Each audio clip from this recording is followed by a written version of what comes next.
and that no man might fight or train, save he that had the mark, or the name of the beast, or the number of his name. Here is wisdom.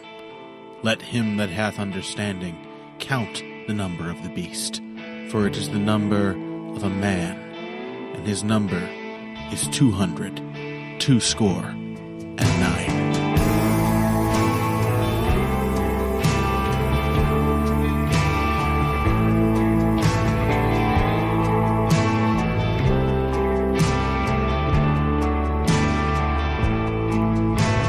Hello and welcome to the latest edition of Heavy Hands. I am your host, Connor Rebush. With me, as always, is Phil McKenzie.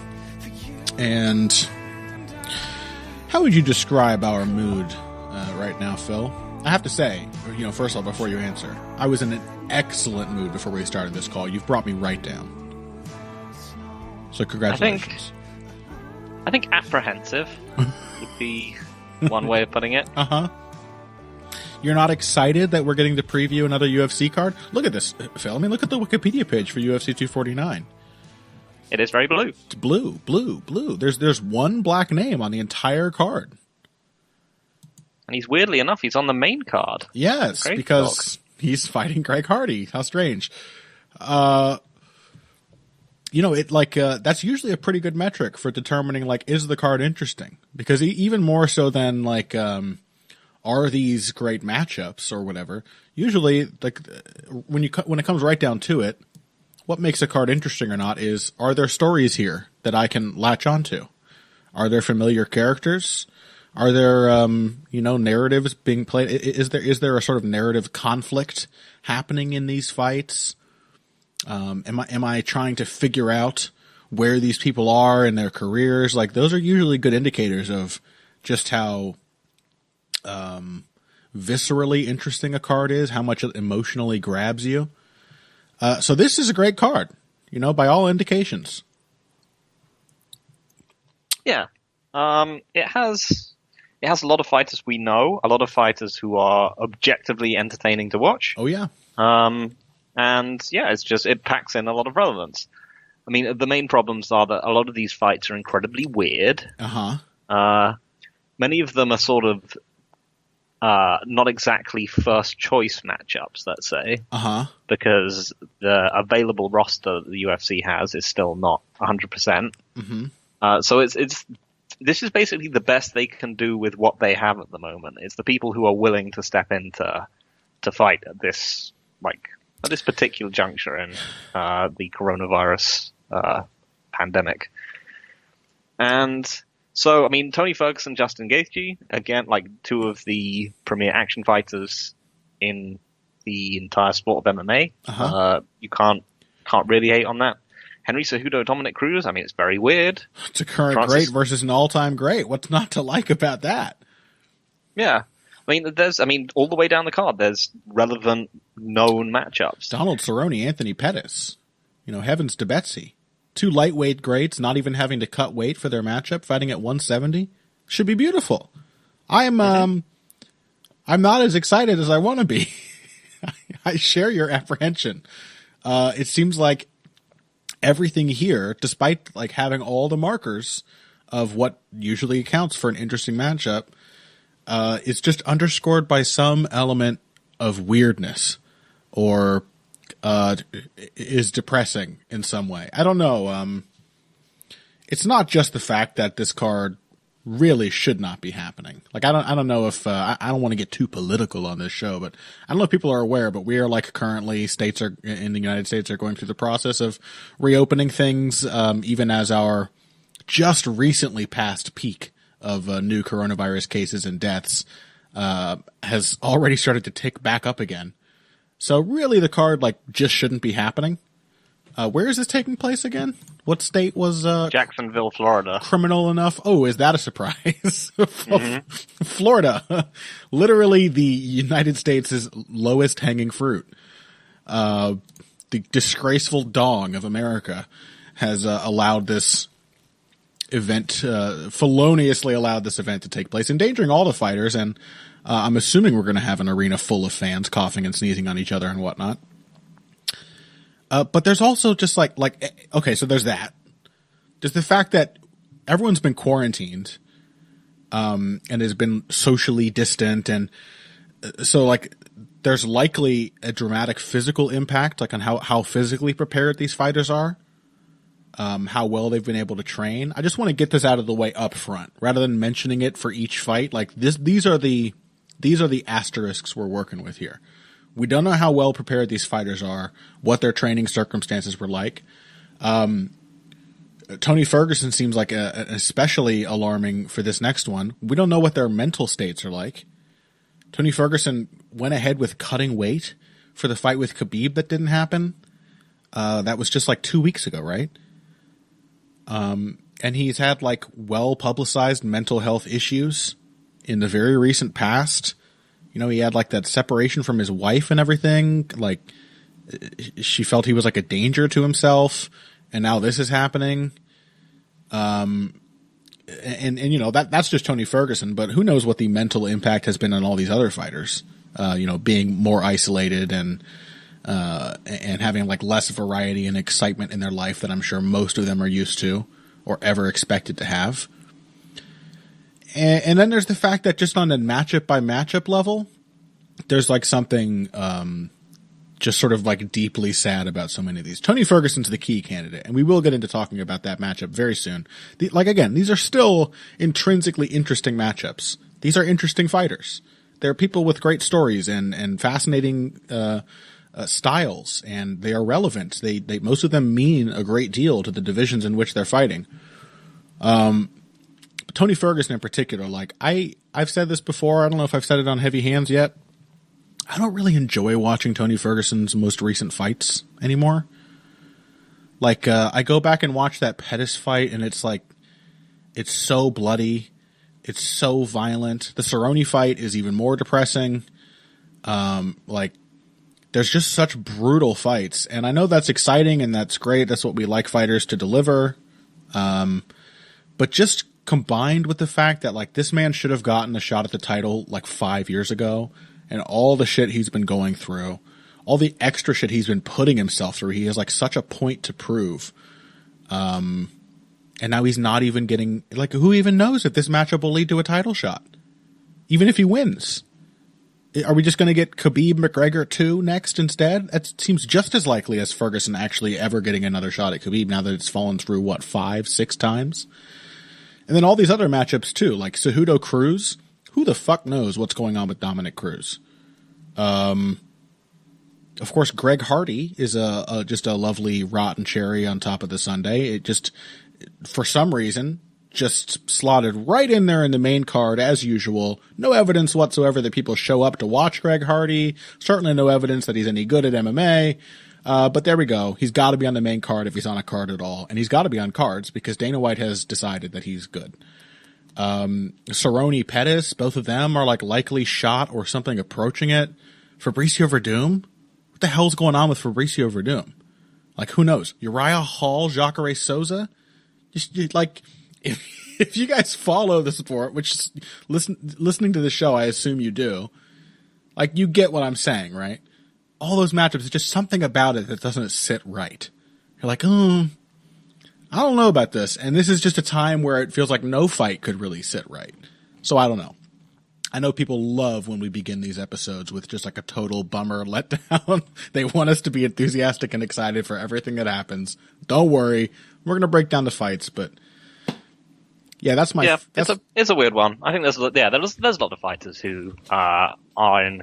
I think who would be in questionable states in the best of circumstances on this card. Yeah, I mean, fighting is intrinsically sad, right? Like, it requires a great deal of cognitive dissonance, unless you're just like one of the most willfully stupid people on earth. You have to like constantly be flopping between, oh my god, these people are killing themselves, and holy shit, this is amazing, there's no other sport like it. Like, those two thoughts have to co-reside in your head to appreciate this sport, I think. Yeah, I mean, I think...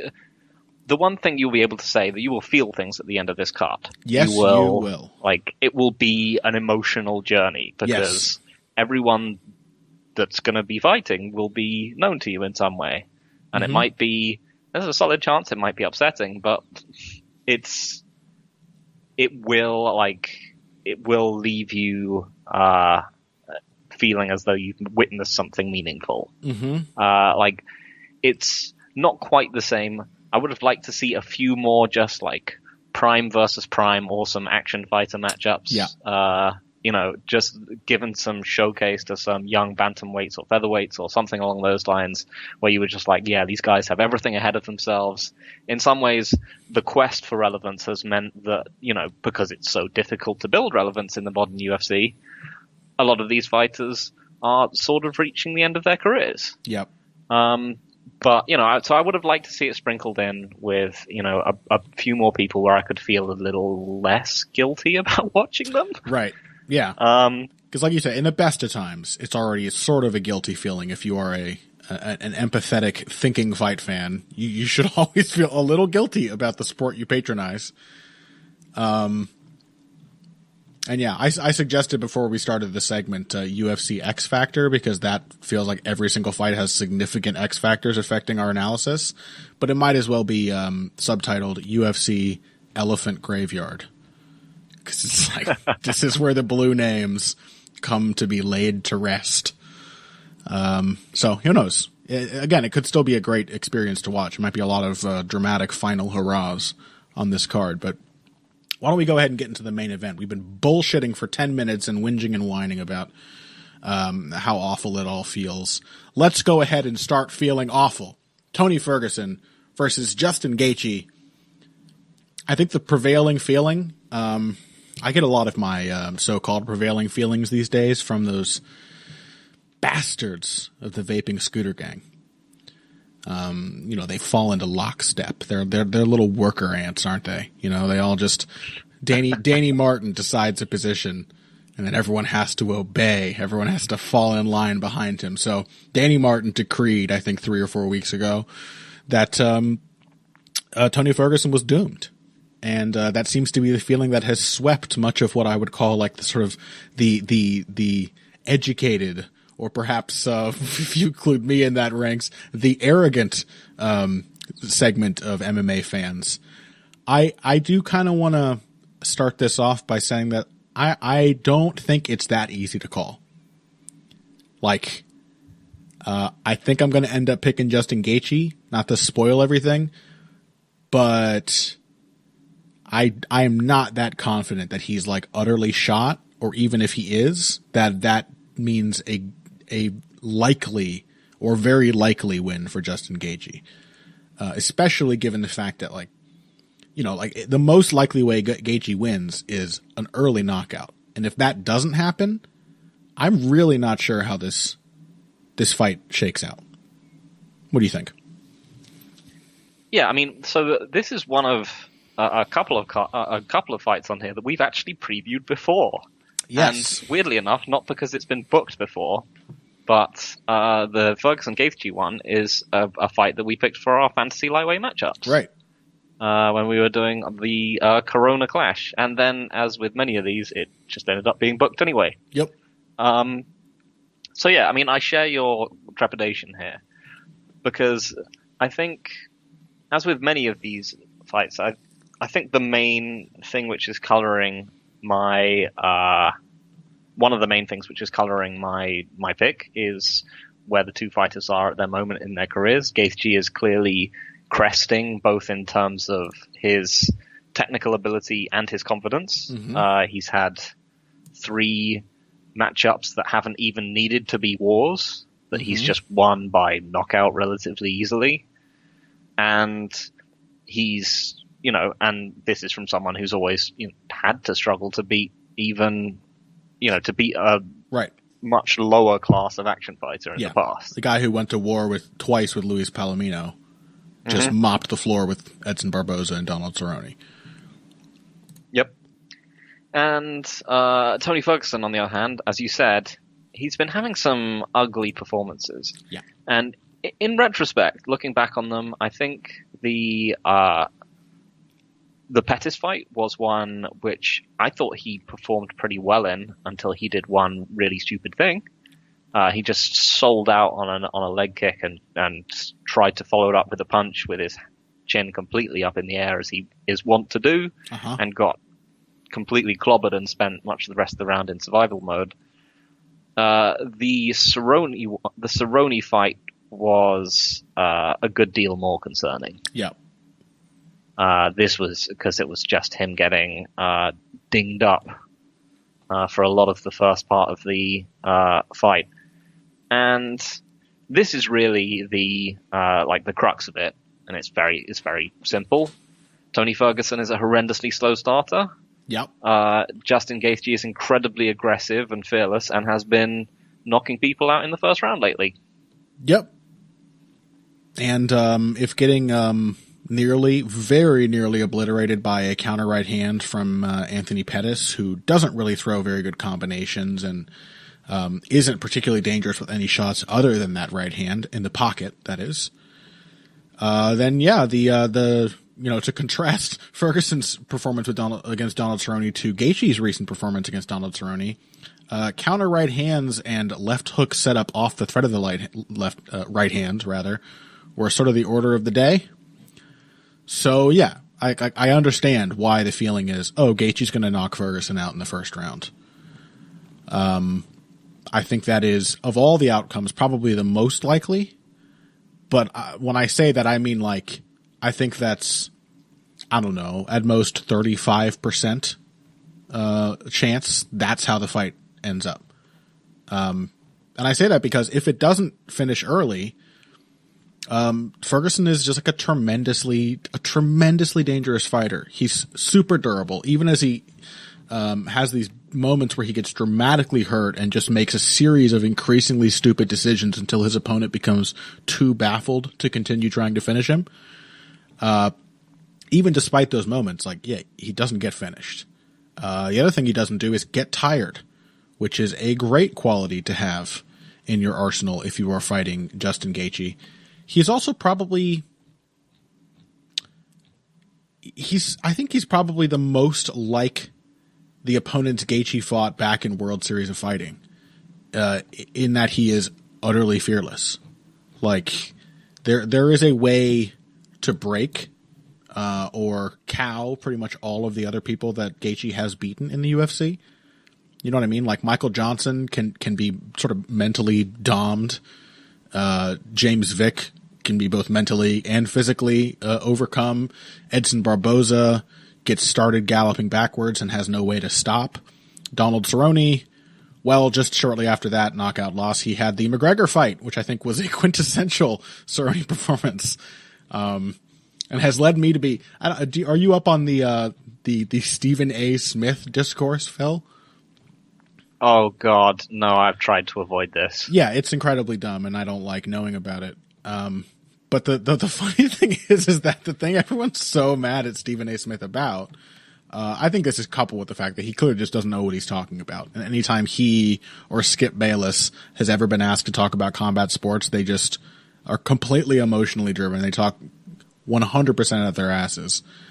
But the thing that's supposed to be really upsetting is that he basically accused Donald Cerrone of quitting or not wanting to win the fight, that he didn't show much. And I think he's actually said that with the intent of saying that McGregor didn't in fact show much in beating him.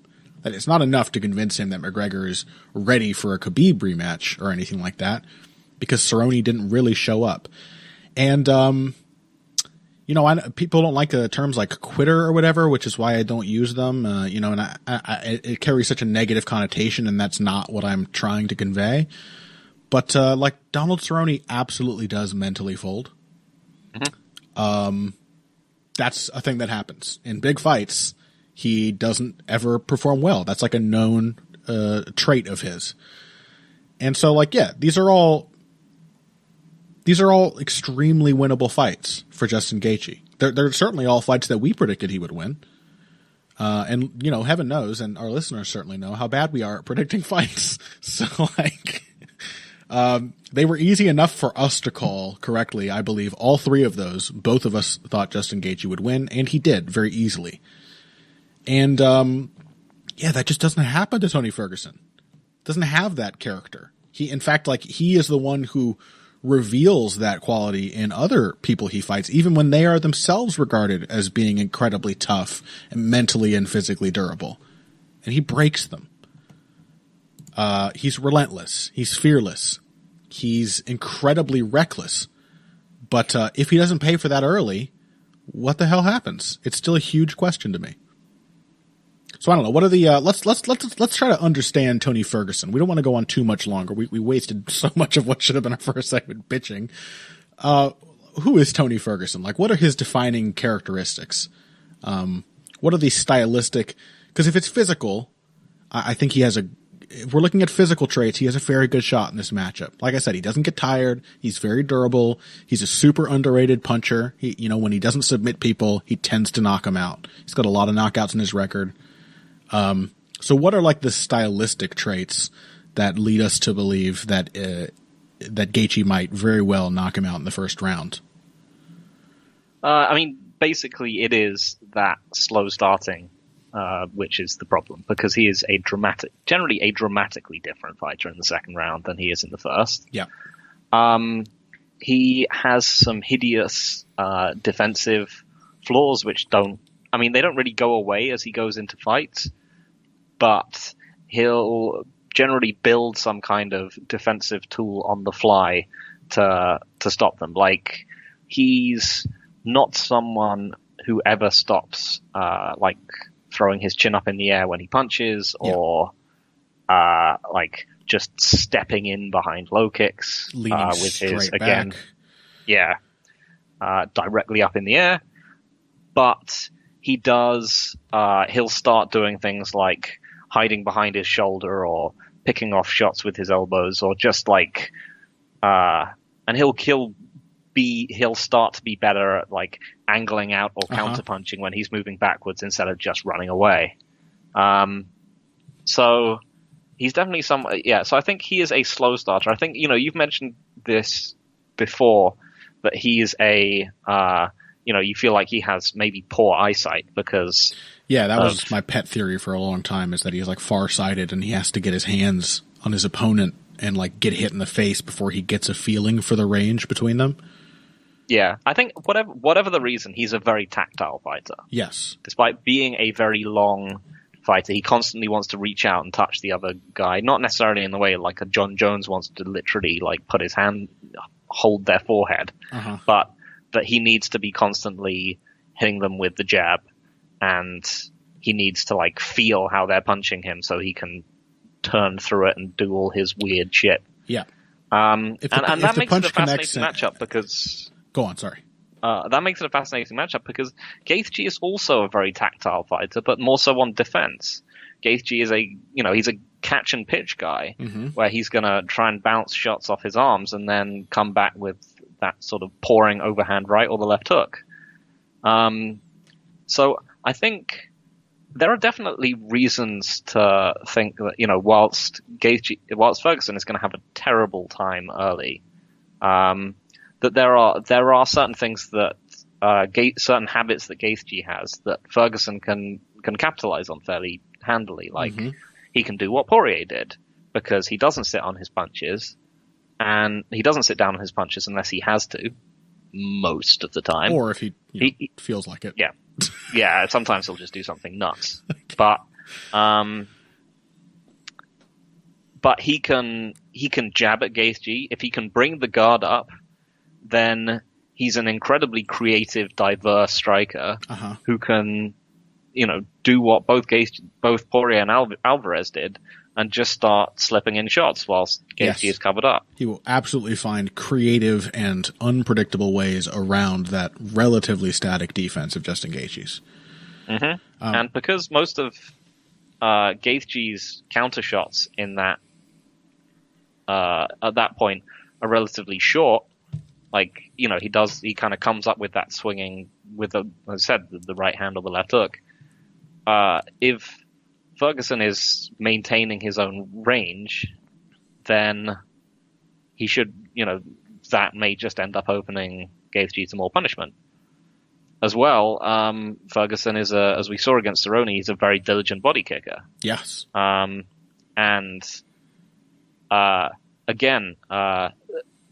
Gaethje can be backed off with body kicks. Poirier did it a couple of times. Vic did it a few times as well. Yeah, despite it being numbers looking like the easiest of these three wins in this recent streak, was probably the one where he had the worst moments overall. Like the Cerrone fight was pretty much all Gaethje. Likewise, the Barboza fight, a couple exchanges, but in each one of them, Gaethje was getting shots off. It was Vic with the reach advantage and the powerful body kicks who was just getting free strikes on Justin Gaethje before, pulling pulling a James Vick and getting backed into the fence and obliterated. And that's another thing. You talked about it's tough to figure this matchup. You talked about Ferguson's ability to angle off, how good he looks when he is keeping someone on the end of his jab. And I think that's something that over the course of basically every fight, he gets better and better at just maintaining the appropriate distance. Because certainly part of this slow starting aspect of Ferguson's game is the fact that he starts every fight having zero respect for his opponent's range. Like, I think we were trying to figure before why the Cerrone fight played out the way it did, why it was so back and forth for almost the entire duration. And all we could really come up with is like, well, it's another tall guy with long arms who punches straight.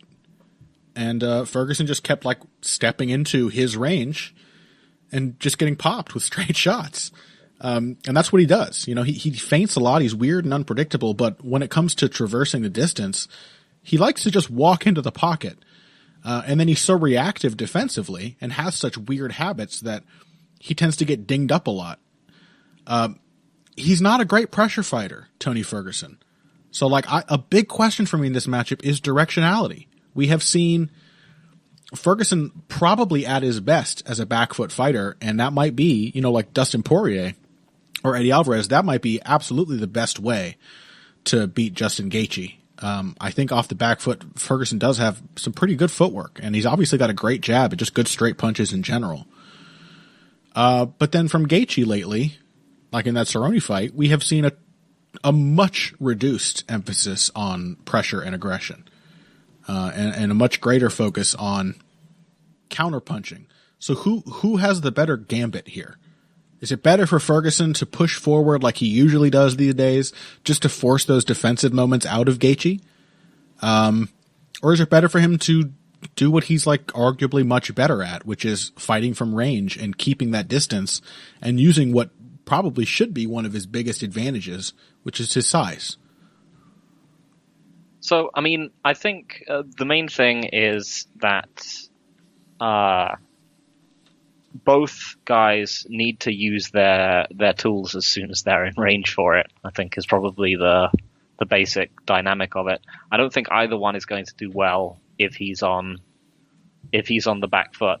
So, I expect, Ferguson is going to attempt to use the jab, and Gaethje is going to have to be relatively judicious in. The thing is, I don't think Gaethje can get tied into a single approach against Ferguson. Yeah, I know that Ferguson won't, but Gaethje's going to have to choose between either jabbing with Ferguson or low kicking with Ferguson's jab. Yeah, because we've seen Ferguson struggle with low kicks before, specifically against RDA. Mm-hmm. And I think Gaethje's, so I think Ferguson's key to victory or whatever is to force those shelled up defensive reactions out of Gaethje and just pick shots whilst he's shelled up.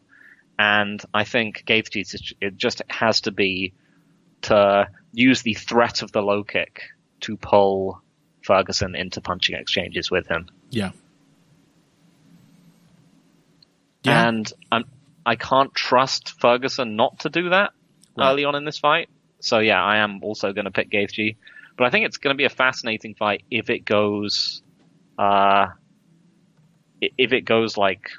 basically into the second round. Yeah, whether it's the best approach or just the one that Ferguson falls into, I think I agree with you. I think he's probably going to want to push forward and start the exchanges. Something in him is not going to want to let Justin Gaethje get that forward pressure. And yeah, knowing Ferguson, how he fights in the first round, how his game develops over the course of each and every fight, still the most likely outcome in my mind is the first round knockout for Justin Gaethje. It's either going to be a big right hand counter, it's going to be some kind of messy exchange in a clinch. or it's going to be that big sweeping left hook off the thread of the right hand, which, like Rocky Marciano, like smart fighters who fought Rocky Marciano back in the day, like Archie Moore, they were worried about his left hook because they knew everyone wanted to watch out for the right hand, and that's what made the left hook so dangerous. Dan Henderson had much the same quality back in his prime. The punch he knocked Vanderlei Silva out with was a big left hook because Silva was worried only about the overhand right.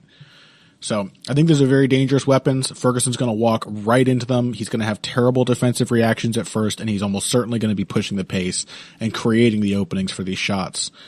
But the longer this fight goes on, this is the basic read, the longer it goes on, the more likely it is that Tony Ferguson wins. I think he can outlast Gaethje. I think he can get a read on the relatively limited punch selection that Gaethje has at his disposal. I think he can do weird shit and afford to play around more than Gaethje really can because he's not going to get tired. Yeah, he just doesn't sell out on his shots as much as Gaethje does. And that was as much as what the Poirier win was as, Poirier's own punching power or anything like that. It was simply that Poirier did not sell out the whole time. Yep. So, Justin Gaethje, first round KO. If not, who the fuck knows? But if it goes to rounds 3, 4, and 5, Ferguson's probably going to win those. All right, let's take a break. When we come back, Henry Cejudo versus Dominic Cruz. We'll be right back after this.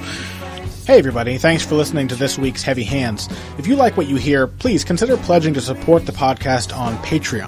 Patreon is basically continuous crowdfunding. You sign up to contribute a certain amount per month to help us with production costs and the like, and in return you get rewards ranging from a mention on the Heavy Hands website to a question or topic of your choice being discussed on the show. We have a lot more in the works to reward you for your help, and we appreciate every contribution. No amount is too small. Just head over to patreon.com and find how you can help out the only show dedicated to the finer points of face punching. Now let's get back to it. I feel like we can get into this one. There's not a lot to say, is there? Yeah. I mean, there is a lot to say. Yeah. But, much of it is derisive. Yeah, I don't feel like there's, hidden depths to mine. No. When we're talking about Henry Cejudo, I don't think so. I mean, we also know Cruz pretty well. Yes. Okay, well, we've started. That was the beginning of segment 2, and welcome back to Heavy Hands. We're talking about Henry Cejudo versus Dominic Cruz, and I've already covered their X factors, but let's just very clearly lay out what the circumstances are behind this return of Dominic Cruz to the bantamweight title picture. There's two things I want to say. First, I want to let you know, and then I want to give you my theory as to what it might mean for Henry Cejudo, and we can, I don't know, I have no confidence in it really, but we can see if it pans out come this weekend. So, Dominic Cruz was thought to be lost as a top contender or championship caliber fighter, and this feeling was present in, fully now 7 years ago, about 2012, 2013. And then he had that tremendous comeback against Takeya Mizugaki. Knocked him out in the first round. Basically the first time he's ever done that since the very earliest stages of his career. And, it was great. And that was after, just about 3 years, give or take 1 month, from his previous fight, which was his win over Demetrius Johnson. All right. After that, a year and a half goes by. A full year and a half elapses, and then he's back for the TJ Dillashaw fight. Everyone was once again convinced ring rust is real. We know it's real. We've seen it plenty of times. Surely it must have affected Dominic Cruz, a.k.a. the most injured man in history. And then he turns in, in a fight that I still, think that Dillashaw won, but it's still one of Cruz's best performances ever. It was Dillashaw at his peak, and Cruz looked sensational. And got injured over the course of the fight. He got kicked in the leg a bunch, and then his story was he had plantar fasciitis. Who knows what the real culprit was, but he was kind of on a bum leg for a good half of that fight at least, and still looked fantastic. All right, then he has his fight with Uriah Faber. Bantamweight is made for two things, Phil: punchers and undeserving title challengers, of which Dominic Cruz is now, once again, one. And then the loss to Cody Garbrandt. Now, again, I want to remind you, it was 3 years between the win over Demetrius Johnson and the eventual return, the win against Takeya Mizugaki. A year and a half between that and the title win, the retaking of the bantamweight title from Dillashaw. It has now been 3.5 years, more or less, since the loss to Cody Garbrandt. A longer break than ever before in a career that has lately been defined by long periods of inactivity. 2 potentially debilitating injuries that we know of taking place in the meantime. I believe it was a broken arm that saw Cruz pull out of the fight he was supposed to have with Jimmy Rivera, and then an injured shoulder, which is probably much more damning. It's just about as bad as a knee injury in terms of how likely athletes are to really ever recover from it. Those 2 things happened over the interim, and the man is now 35 years old. So all of that being said, I kind of suspect that the fact that Henry Cejudo asked for this fight as a replacement for the other fight he asked for, which was a truly shot Jose Aldo, doesn't say good things about where he is right now mentally as a champion. Because I think Henry Cejudo is pretty clearly, he has McGregor mindset. One of the most powerful types of brain a human being can have, but certainly not invulnerable. It has its flaws. And the tragic flaw of McGregor mindset is that without a newer, bigger challenge, there is very little reason to care, right? The McGregor mindset is not one, as we well know, that defends titles. Henry Cejudo has yet to defend a title. Am I right about that? Mm-hmm. Yeah, he hasn't defended a belt. He did exactly what McGregor did. He wanted to move up and take on... No, wait a minute. Sorry. There was Dillashaw. Yeah, but that wasn't for the... Yeah, so he defended the flyweight belt against Dillashaw, right. Yeah. So, but that was still like weird. It was a champion versus champion thing. You could easily see how, in his mind, that's like, oh, this is the next big thing. I'm not defending a belt because that will be resting on my laurels. I'm taking on another champion. And then he moves up and takes the belt that was before then Dillashaw's from Marlon Moraes, in having both just rewatched a good portion of it, one of the dumbest fights ever to take place in the octagon. And that is saying something. A fight in which Henry Cejudo just gets owned for 8 minutes and then just like, you know what? I'm going to start hitting Marlon Moraes with right hands, and then wins the rest of the fight. A dramatic and dramatically stupid turnaround.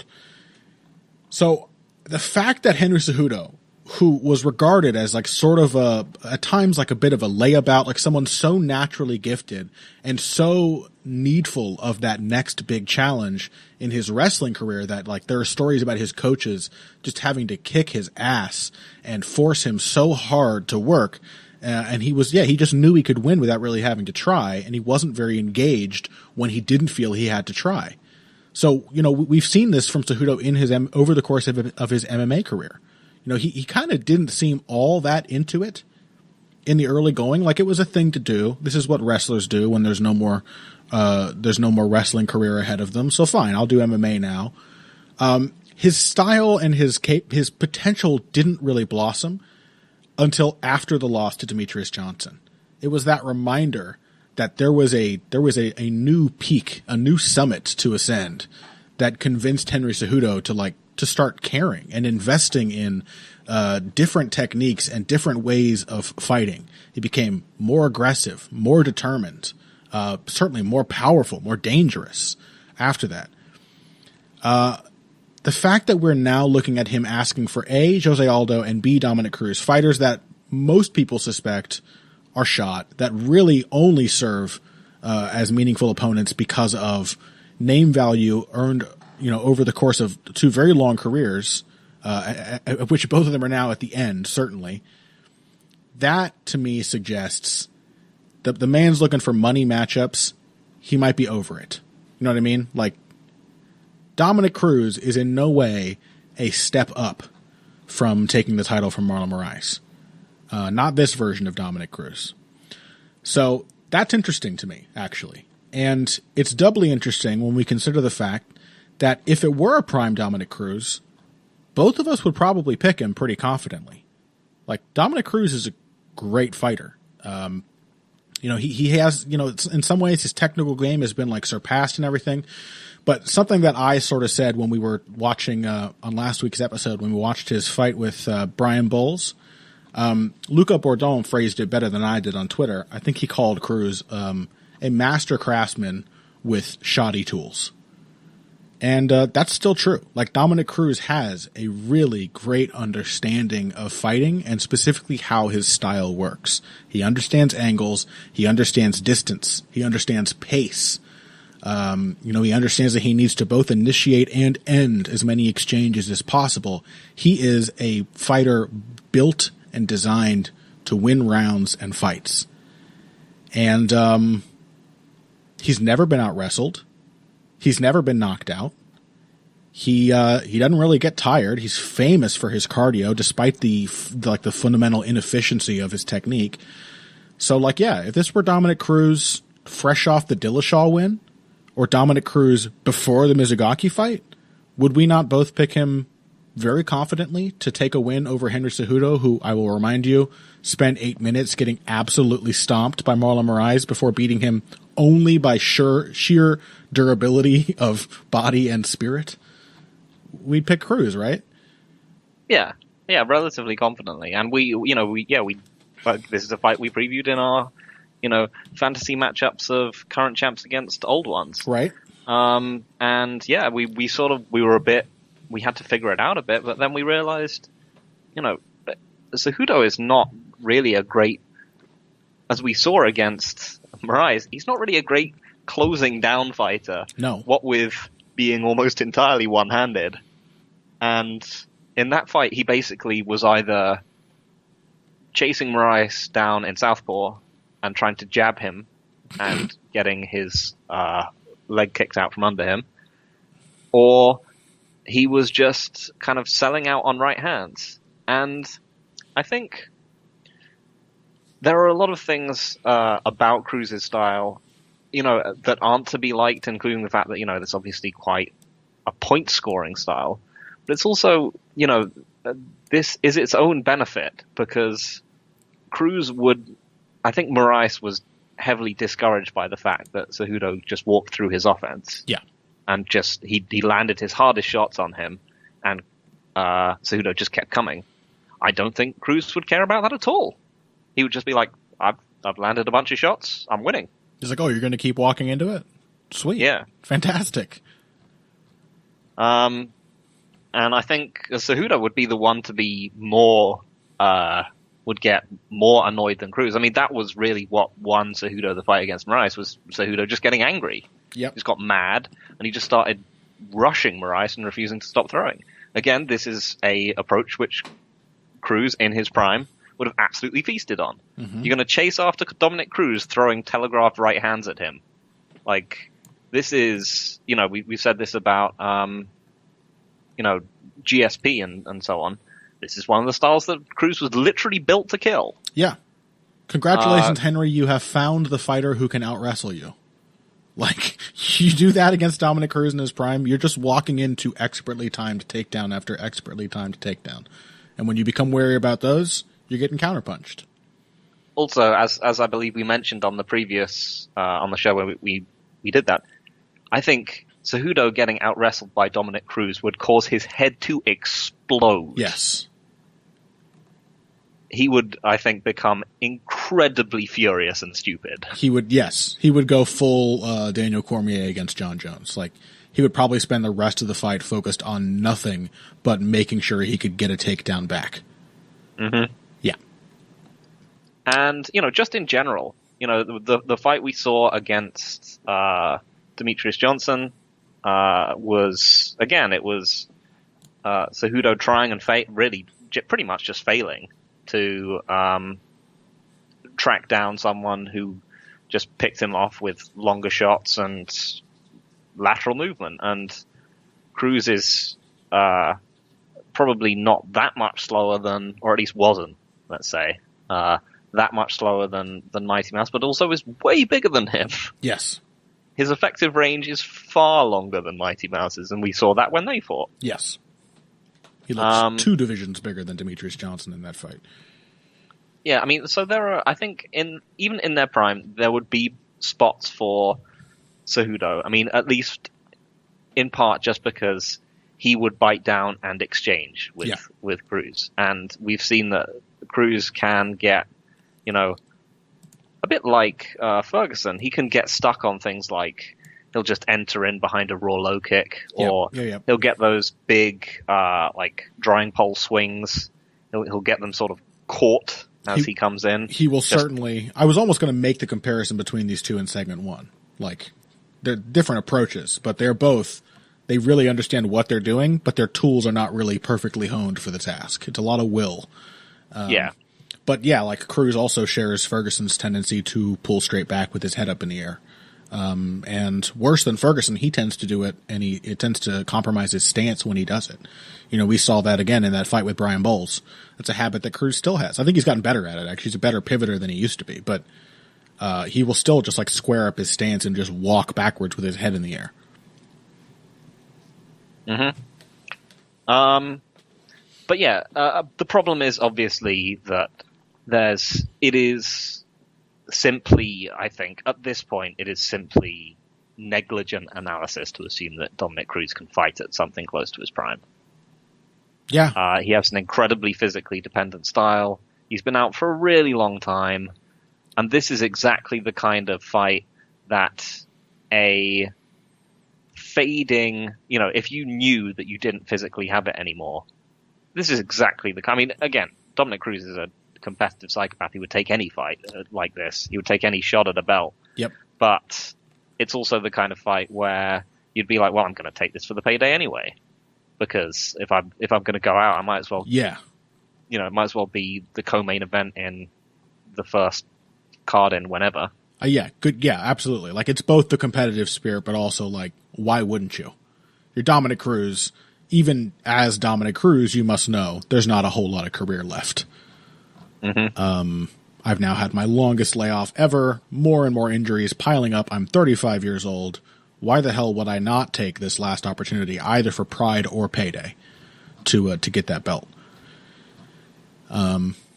So yeah, like that's, to me, in many ways, this matchup is like the story of this card. Like, it should be so much more interesting than it really is. I mean, it still is interesting. Again, it's like, it's like a tragic story. Like you said, it's interesting, but I'm feeling things about it. It's engaging. It means something. But all of that having been said, first of all, I want to say that, like, what happens? What do you think Cejudo's chances of counterpunching are? Like, if Cejudo wins this, we have seen Cejudo do something of an imitation of what Cody Garbrandt did to beat Dominic Cruz. He has none of the boxing craft. He really is mostly a right hand. And he's got more of like a karate style. I think that's informed by his training relationship with the Pitbull brothers, because we have seen Patricio Pitbull invest really heavily in that sort of game with great success in the later years of his career. So it's not really the same as Cody Garbrandt in a lot of the particulars, but we have seen matches where he's proven capable of fighting off the back foot and targeting people with counters. And given Cruz's sort of pride and everything, I don't think I don't expect anything will have changed since the Garbrandt fight, where even though it would have probably been a fight-winning decision to have decided to make Garbrandt come forward, he couldn't do it. He just kept pouring it on more and more and more. It was like when Holly Holm fought Valentina Shevchenko. Like, maybe that's a winnable matchup given your size and everything if you change tack. But once he starts to lose and get out countered, he just has to prove that he can solve that particular challenge. So he does not change the strategic way in which he's approaching the fight. So yeah, like, is there any chance in your mind that Cejudo could replicate the Cody Garbrandt game plan? I don't think he can replicate it. But, well, mime it a bit. But yeah, if you want to look at Dominic Cruz against a monotone right-hand wrestle boxer with tremendous physicality, you can look at his second fight with Uriah Faber. Mm-hmm.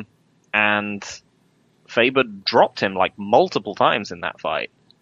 That fight itself is, it's a great example for why knockdowns shouldn't win you the round in MMA, because Faber gets, flash knockdowns and then he gets tooled on the feet for long periods. But, I actually don't remember that. I clearly should have rewatched that. I don't remember Faber knocking Cruz down. Yeah, that's why lots of people thought it was a super close fight.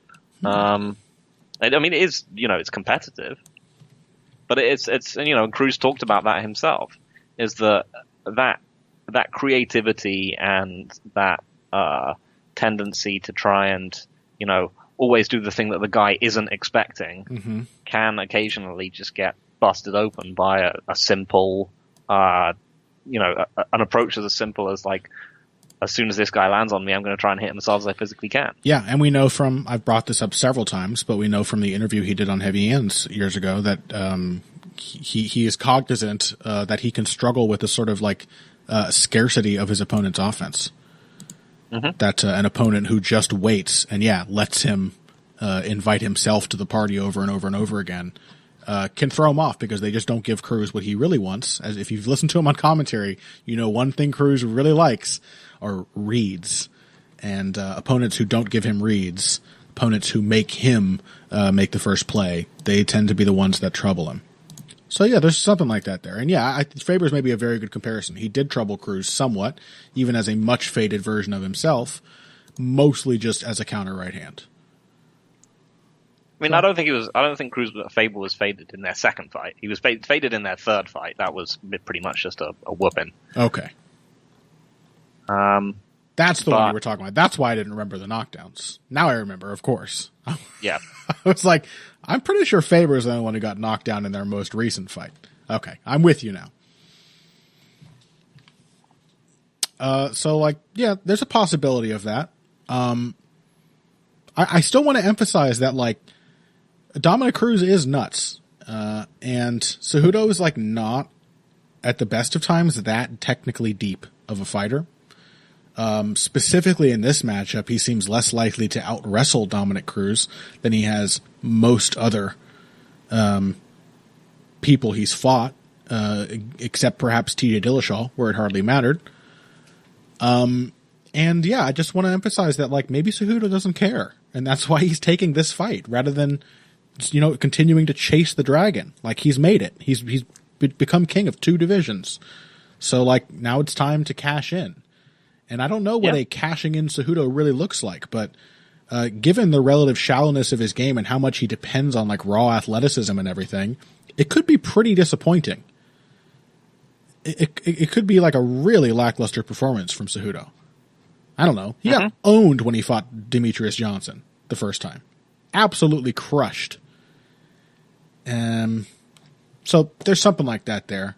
But, welcome to UFC 249, where we say all of that. We lay out the long case for why one guy might win the fight, and then we remind you right at the end that actually he's old and his body is held together by chewing gum, and probably the younger, more athletic guy is still going to win. So, Henry Cejudo. I mean, you can't.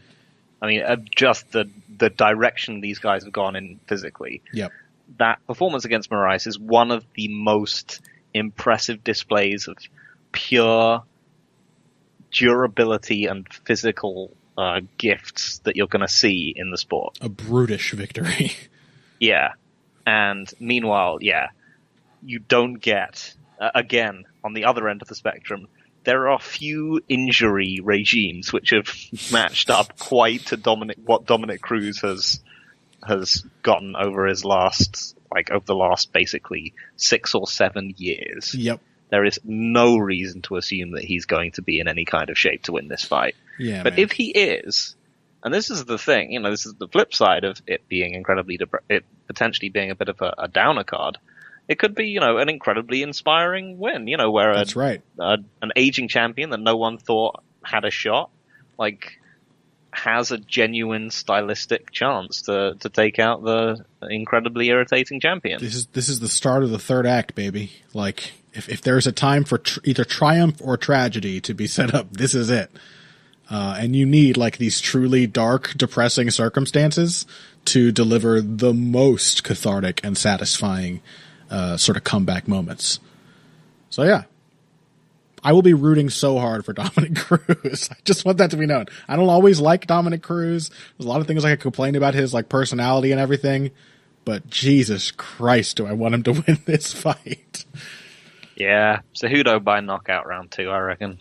Yeah, that sounds about right. Okay, let's take one more break. When we come back, I'm not exactly sure which fight we'll get into. We've got Ngannou Rosenstruik, we've got Stevens Kattar, we've got Cerrone Pettis, but we might try and cover a couple of these and chop off what doesn't make it into the final episode, up for a bonus episode for you guys on the Patreon. So let's be surprised by what comes up next in segment 3 after this. Financial support is fantastic, but there are other, even easier ways to support Heavy Hands. Perhaps the best is by spreading the word. We know our fan base. You're all cool, popular people with serious social media presences. You're tastemakers and trendsetters. Okay, there are one or two of you that don't fit that description. You know who you are, but no matter what, you can always help us out by telling folks about the show. You can also give us a positive rating and review on iTunes and Stitcher, things like that. We rely on word of mouth and positive feedback to grow and improve, so thank you very much for your time and your help. Now, back to the show. All right, welcome back to Heavy Hands. We are moving on through the UFC 249 card, and now let's talk about Jeremy Stephens versus Calvin Kattar. There are, I would say, 3 matchups in this card. You would argue with me about Cerrone Pettis, and not unjustifiably, but there are 3 matchups on this card, 3 or 4, that I'm like, yeah, this is a good matchup. This makes perfect sense for where this guy is in his career right now, or whatever. Stevens Kattar, Cerrone Pettis, I think that one sounds fine. Both of those guys are past it. They're both legends of the lightweight division. Let them bang it out. And then you've got like contenders like, Esparza Watterson, maybe Luque Price. Although having seen that one before and it not being all that competitive, I'm not particularly jazzed. But Stevens Kattar, I like. Kattar he lost competitively, but ultimately what should have been in very predictable fashion, I think, to Zabit Magomedsharipov. And I don't think I predicted that one correctly. But, or I may have. Actually, I can't remember how I called that one. But as it played out, it was a kind of fight we've seen from Kattar before. But he's still a very dangerous and skilled fighter in this division. He needs a fun comeback fight. He's probably still got a little bit of a future ahead of him. Let's give him Jeremy Stephens. This is what Jeremy Stephens is for. You're like an up-and-comer. You need a comeback. Here's like a dangerous dude who's also like relatively easy for these smarter, deeper fighters to figure out. So I like this matchup. I'm 100% cool with it. I think it would belong on any card, and it makes me pretty much less sad than almost anything else here. Overall thoughts? I mean, I think the surface read is like, hey, Kattar has footwork and a jab. Jeremy Stephens doesn't know how to deal with those things. So really the dynamic seems to be, can Jeremy Stephens figure out that he needs to burst forward and drag Kattar into a war before it's too late for him to succeed doing that? Or potentially, can he focus heavily on kicking the hell out of Kattar's legs? It's always been an underrated part of Jeremy Stephens' arsenal. He's a very powerful kicker and he's a good technician as a kicker too. So I don't know. What do you think? What's the shape of this fight? Yeah, both these guys got into fights where they were up against mobile kickers in their last matchup, and they're really, they primarily work as fairly specialized, either in Kattar's case, a fairly specialized boxer, or in Stephens' case, as just a flat-footed slugger. And they both got put into heavy deficits before coming back to kick the snot out of their respective opponents. Yep. So yeah, that makes it a fascinating matchup. They are in very similar places in their career. Or at least Stevens has they've had got a lot more losses. similar momentum, right? Let's say. Stevens has obviously been fighting for 1,000,000 years, and Kattar has had a pretty long career, but, It just started to peak a little while ago, whereas Stevens is also, winless in his last 4 fights. Granted, they're against good opposition, but it works. It makes sense. I like the matchup, like I said. Yeah, so I think Kattar is obviously the subtler, more quality boxer. He has a more effective lead hand. He's just much, much better defensively. Yep. But as we saw against, why am I fritzing on names today? I've been doing this a lot lately, by the way. I think it's a symptom of quarantine. I usually have pretty good recall for just random names out of the ether. Not so the last few weeks. Who are you thinking of? Shane Burgos? Does that beat? No, when he just got jabbed and low kicked to death. Oh, Moicano. Yeah, Moicano, of course. So I think, Stevens has to, as you mentioned, he has to draw Kattar into punches and low kicks. Mm-hmm. I think the problem with this fight is that Stevens is just at a major footwork disadvantage here. Yeah. I mean, Kattar got out. Kattar lost the footwork battle, at least in the early going, to Zabit, and he had to kind of just battle through a diversity issue where he was just, Zabit kept him off guard for long enough, essentially, that he lost 2 rounds trying to figure him out. Wasn't the same thing as Stevens' problem, where Stevens just ended up just following Yaya around and almost got finished. And likewise with his fight against Zabit, and his fight against, Frankie Edgar, and his fight against Renato Moicano, and his fight against anyone with good functional footwork, is he just follows them around. Yeah. It's the fundamental flaw of Stevens' game, for sure. Yeah, and it's that he follows them around, and then he has to pause basically before he punches at any point, because he has to pull up all the power that he can from the floor by sitting down on everything as much as he physically can. He can compensate for that, Mm-hmm. he for example, Stevens not only has good low kicks, he actually has quite a good jab. Oh yeah. It's a really powerful sort of Miguel Cotto-esque shotgun jab. It works really well. When he exchanges jabs with people, that would be a great path to take in this fight, because Kattar is guaranteed to jab him in the face 1,000,000 times. It's gonna happen. So if Stevens were to come in here, the correct mindset would be maintain distance, jab with Kattar. Every time he jabs, do Ken Norton against Ali. Never let him get away with a jab without jabbing right back. And then big wide hooks to the body, big low kicks. But the thing is usually that has to be brought out of Stevens. Even more so than the third round showings from Kattar against both Zabit and Burgos. Even more so than those had to be brought out of him. Stevens is such a flat and flat-footed fighter until the moment where his opponent beats him up enough that he figures out he needs to throw jabs and actually stay in their face. So, I don't know. I just think he's going to lose, if I'm honest. Yeah, I mean, I think that this is going to be another one of the fights where I think this time, this is one of the fights where Kattar had to pressure against Magomed Sharipov, and he can afford to just outfight, I think, against Stevens. Mm-hmm. And just drawing him onto the jab, and we've seen, as against Burgos, against plodders, he's extremely effective and subtle. Yeah.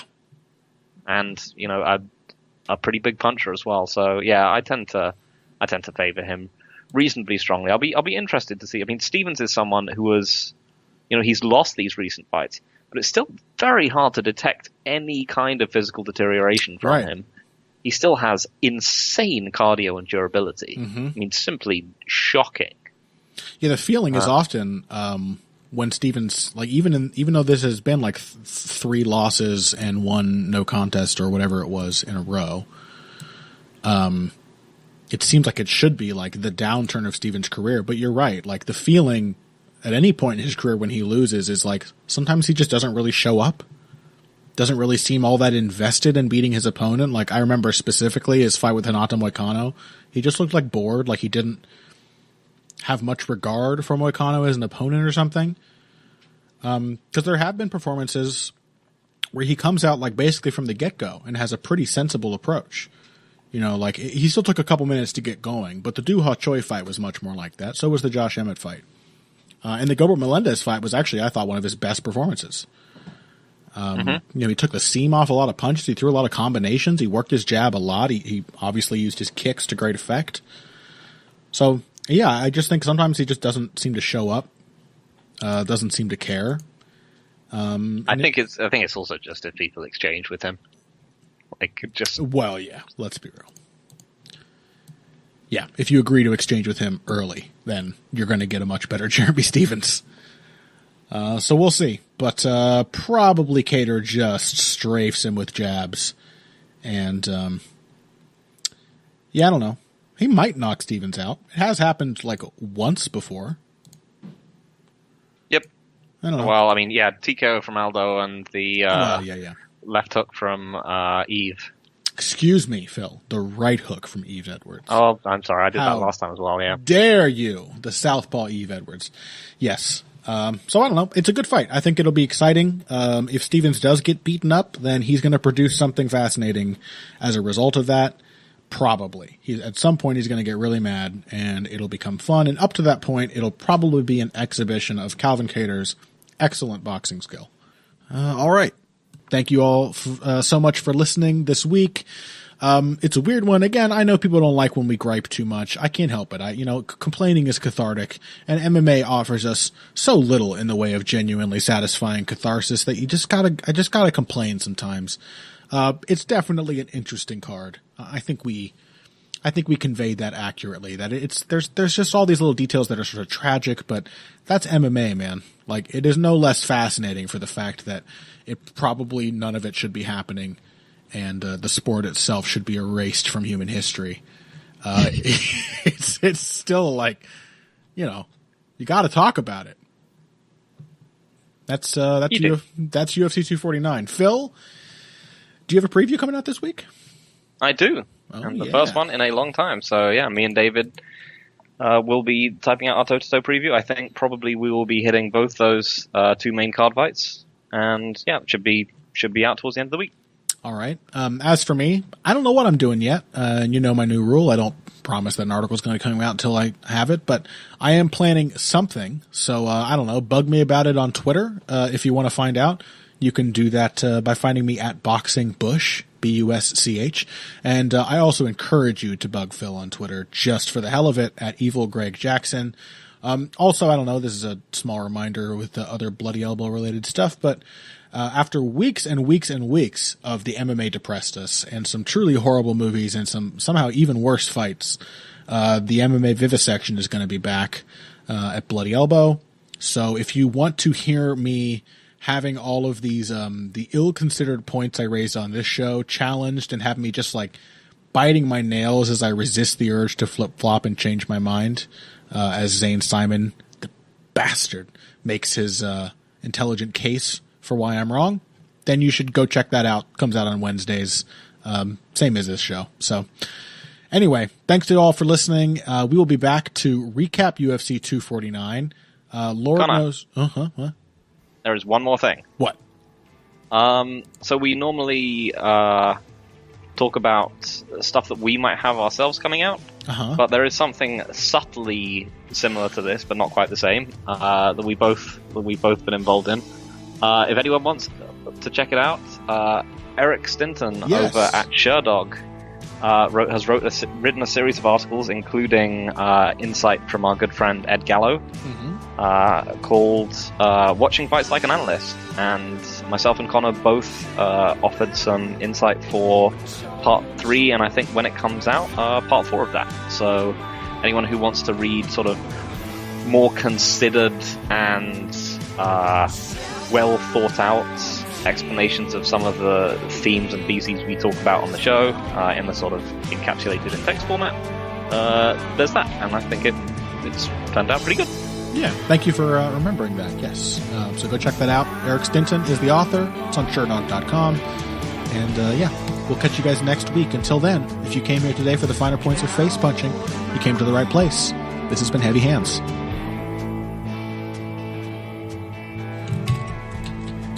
I mean, obviously my ones were way better. My ones are the real. That's what people are going to be coming to. They're watching watching Fights Like an Analyst Series 4. Yeah. I actually misunderstood the prompt. I thought I was watching Fights Like an Analyst. Oh. So I think no, Connor might find my answers a little jarring. I didn't realize until it actually got published that it was supposed to be about MMA. Yeah, it did seem a little jarring. Just based on some of the things that Eric Stinton has DM'd me for in the past, you know? If you saw that message history, you'd understand my confusion. Great guy, Eric.